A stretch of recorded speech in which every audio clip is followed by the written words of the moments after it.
السلام علیکم، کیسے ہیں آپ سب؟ ٹھیک ٹھاک ہیں؟ امید کرتی ہوں آپ سب ٹھیک ٹھاک ہوں گے۔ تو لائک کریں، سبسکرائب کریں اور شیئر ضرور کیجیے میری ویڈیو کو۔ تو جناب، جس طرح سے آپ کو میرے ٹائٹل سے اندازہ ہو گیا ہوگا کہ آج مجھے بہت ہی اچھی قسم کی بات کرنی ہے آپ سے، تو یقین مانیے اس کا بہت فائدہ ہے۔ مجھے تو ہوا ہے، جن کو بتایا ہے ان کو بھی فائدہ ہوا ہے، تو اب میں چاہوں گی کہ میری یوٹیوب فیملی جو ہے ان کو بھی فائدہ ہو۔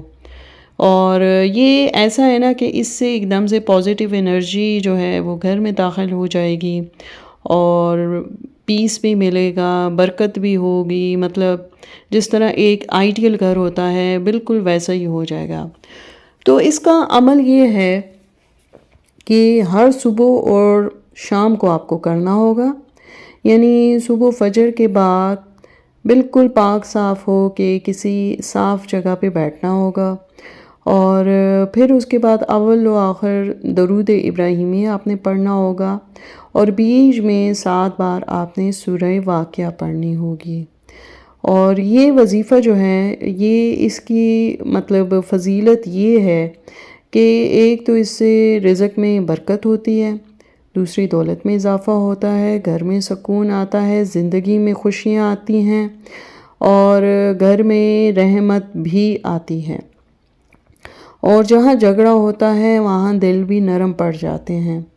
اس کے علاوہ اگر کاروبار ہے یا کوئی کام ہے جس میں رکاوٹ بار بار آ رہی ہے، اگر جاب نہیں ہے، تو اس کے لیے بھی یہ انتہائی آزمودہ اور اچھا وظیفہ ہے۔ اور لیکن اس کے لیے بس آپ ایک چھوٹی سی نیت کر لیں۔ وہ نیت یہ ہے کہ یا اللہ میرے گھر کو برکات سے بھر دے، اور میرے بچوں کا نصیب روشن کر، اور میری زندگی میں بھی سکون اور خوشیاں لا۔ یہ چھوٹی سی نیت آپ نے کرنی ہے۔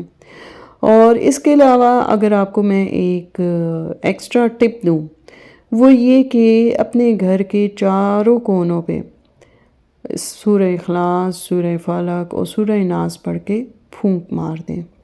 تو اس سے یہ فائدہ ہوگا کہ یہ نظر، حسد اور جو بیڈ انرجیز ہوتی ہیں اس سے حفاظت کرتے ہیں۔ اور ظاہر سی بات ہے، جب یہ چیزیں نہیں ہوں گی تو آپ خود بتائیں کہ یہ جو ہے عمل کتنا اثر کرے گا۔ بس شرط وہی آ جاتی ہے کہ آپ دل سے کریں، یقین سے کریں، اور یہ سوچ کے کریں کہ بھائی اس عمل سے تو مجھے فائدہ ہی پہنچنا ہے، نقصان نہیں، کیونکہ ہمارے دین میں بھی ایسا ہی ہے۔ تو بس جناب، میں ڈرائنگ روم میں آ گئی اور میں نے سوچا کہ صفائی وغیرہ کریں۔ آج تو خیر سے آئی نہیں میڈ، اور انتظار میں نے اس کا کیا بٹ وہ نہیں آئی۔ پھر مجھے کہیں باہر بھی ضروری جانا تھا، تو میں نے کہا چلو جانے سے پہلے میں کچھ صفائی وغیرہ کر لوں۔ اور اسی طرح ہوتا ہے ان میڈس کا، شروع میں تو بڑی اچھی ہوتی ہیں، کام بھی بھاگ بھاگ کے کر رہی ہوتی ہیں، لیکن جو ہی تھوڑی پرانی ہوتی ہیں نا، تو بس اس کے بعد پھر ان کے ٹشن نظر آنا شروع ہو جاتے ہیں اور یہ کام ویسے نہیں کرتی۔ اور بس ان کی بھی ایک اپنی سٹوری ہے، میں کیا کیا بتاؤں۔ ہر عورت کو اس چیز کے بارے میں پتہ ہے کہ جیسے صبح آئیں گی، ہائے باجی میں تو ناشتہ کر کے نہیں آئی، چلو کوئی بات نہیں ہے، ہم اگر ناشتہ کروا بھی دیں اس سے کیا فرق پڑتا ہے۔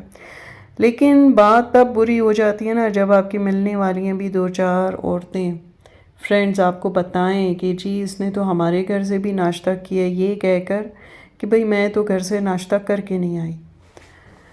تو اس کے علاوہ بھی بس اب آپ سے یہی کہوں گی کہ ان لوگوں سے بڑا محتاط طریقے سے چلنا چاہیے، کیونکہ یہ سمپتھی لیتی ہیں اور اپنے مسائل ایک گھر میں نہیں بتاتی، ہر گھر میں بتاتی ہیں کہ ہر جگہ سے کچھ نہ کچھ ان کو مل جائے، چاہے وہ کھانے پینے کا ہو، چاہے وہ کیا کہتے ہیں اس کو، روپے پیسے کی صورت میں مل جائے۔ تو خیر اگر ہم کر بھی دیتے ہیں تو وہ صرف اور صرف اپنے پیارے رب اور اللہ کی وجہ سے کر دیتے ہیں۔ ہمارے دل میں نیت یہ ہوتی ہے کہ اللہ تو بہتر جانتا ہے، ہم تو یہی چاہیں گے کہ یہ ہم اپنے اس اکاؤنٹ میں جمع کرا دیں جو اگلے جہان کا ہے، ہماری نیکیوں میں اس کو شمار کر۔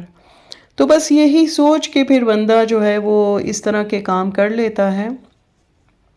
باقی اگلے بندے کی جو بھی نیت ہو وہ تو اللہ بہتر جانتا ہے کہ وہ جانے اور پھر وہ بندہ جانے کہ وہ کس نیت سے کیا لے رہا ہے۔ باقی ہمارا کام خیر یہ ہوتا ہے کہ بس اچھے سے ہر ایک کو ٹریٹ کریں، اور وہ جو بھی کرے بس اس کو لیٹ گو والی بات ہوتی ہے، اور فلو میں ہم چلتے رہیں اور اچھے طریقے سے اپنی لائف سٹائل کو مینٹین رکھیں۔ اور صفائی ستھرائی تو ویسے بھی گھر کی بڑی ضروری ہوتی ہے، اور میں دیکھ رہی تھی کہ روز ہی یہ صفائی آ کے کر جاتی ہے، لیکن بہت سارے حصے میں نے ایسے دیکھے جہاں سے اس کو صفائی کرنی تھی لیکن یہ دکھاوے کے لیے کر دیتی تھی، لیکن وہاں سے صفائی ڈھنگ سے ہوئی نہیں، ایک دفعہ بھی نہیں ہوئی کہ میں کہوں کہ وہاں سے اس نے صفائی بہت اچھی کی ہے۔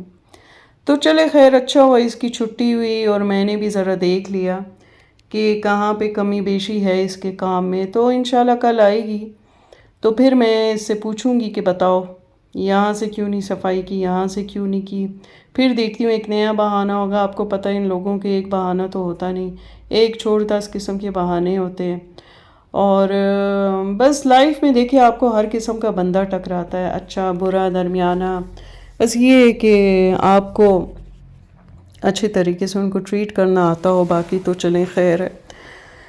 کیونکہ میں خود ایک پیسفل سول ہوں اور مجھے نہیں پسند کہ میں ہر ایک سے بگاڑ کے رکھوں یا میں اپنا تعلق اچھا نہ رکھوں۔ مجھے تو ہر ایک سے اپنا تعلق بہت اچھے طریقے سے رکھنا ہے، چلانا ہے، اور میرے خیال سے ہر عورت ایسی ہوتی ہے جن کی شادیاں ہو جاتی ہیں اور شادیوں کے بعد ظاہر سی بات ہے لائف ٹوٹلی چینج ہو جاتی ہے، اور اس میں پھر آپ کو ہر وہ کام کرنا پڑتا ہے جو شادی سے پہلے آپ نے شاید ہی کبھی کیا ہو، اور اگر کیا بھی ہوگا لیکن اس طرح ڈیلی بیسس پہ نہیں کیا ہوگا۔ اس کی ایک مثال تو خیر میں یہ بتاؤں گی کہ کوکنگ جو ہے وہ مائیں اکثر خود ہی کر رہی ہوتی ہیں، ٹھیک ہے لڑکیاں بھی کرتی ہیں لیکن بس شوقیہ کر لیتی ہیں، کبھی کچھ بنا لیا تو ٹھیک ہے، نہیں بنایا تو وہ بھی ٹھیک ہے، اور مطلب کوئی خاص ذمہ داری سر پہ ہوتی نہیں۔ لیکن شادی کے بعد تو آپ کو پتہ ہے سب سے پہلے ذمہ داری تو شوہر کی سر پہ آ جاتی ہے، پھر گھر کی آ جاتی ہے، اور پھر اس کے بعد 1 بائی 1 دیکھا جائے تو آگے پھر یہی سین چلتا رہتا ہے، بچے بھی ہو جاتے ہیں، پھر ان کی ذمہ داری آ جاتی ہے۔ تو اللہ سب بہنوں کو بس اپنے گھروں میں خوش اور آباد رکھے۔ تو جناب یہ ہیں تخمہ لنگا اور اس کو جو ہے میں بھگو دیتی ہوں صبح اٹھ کے، اور پھر صفائی کرنے کے بعد یا کام ختم کرنے کے بعد میں اس کو پی لیتی ہوں۔ اس کے بھی بہت فائدے ہیں، اور آنے والی ویڈیو میں ضرور آپ کو اس کے بارے میں بتاؤں گی۔ تو انشاءاللہ پھر ملیں گے ایک نئی اور اچھی ویڈیو کے ساتھ، تب تک کے لیے اللہ حافظ۔